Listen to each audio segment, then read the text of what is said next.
You may want to sit down for this. Each day, 100,000 kids are trafficked for sex right here in the United States.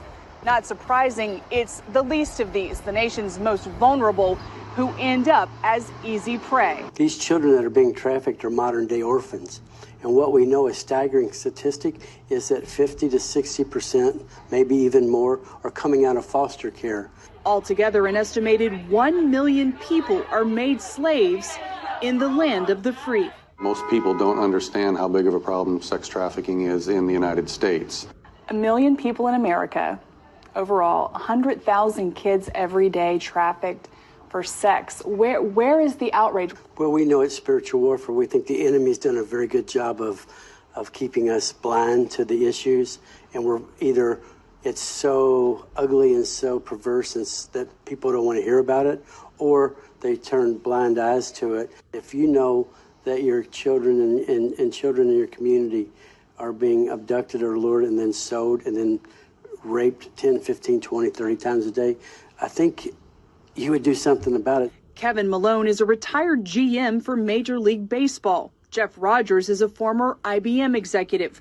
Both are using their business know-how to take on human trafficking in America. They're tackling pure evil.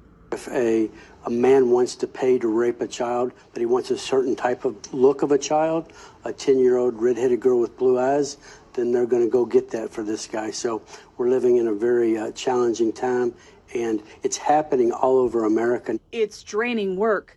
When the men started the U.S. Institute Against Human Trafficking, they made a prayer warrior their first hire. Her job?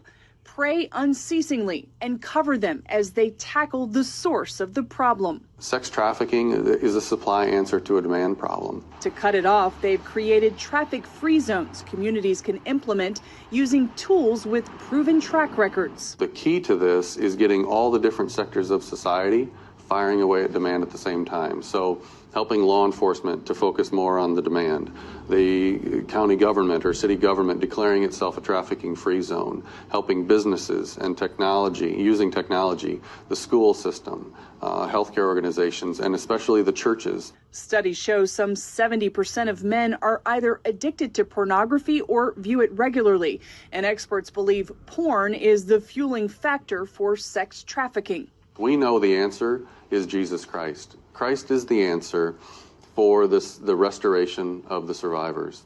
Christ is also the answer for the guys who are buying sex, who are addicted to sex. Christ is the answer for them to reach down into the heart of man and to cure them of that addiction. We need the wisdom of God, the guidance of God, the protection of God, because we're fighting the most evil, darkest, satanic stronghold on the face of the earth. And for Americans who want to help but don't know how, Rogers and Malone are asking for prayers to free children and women from this powerful addiction and evil industry that's enslaving them.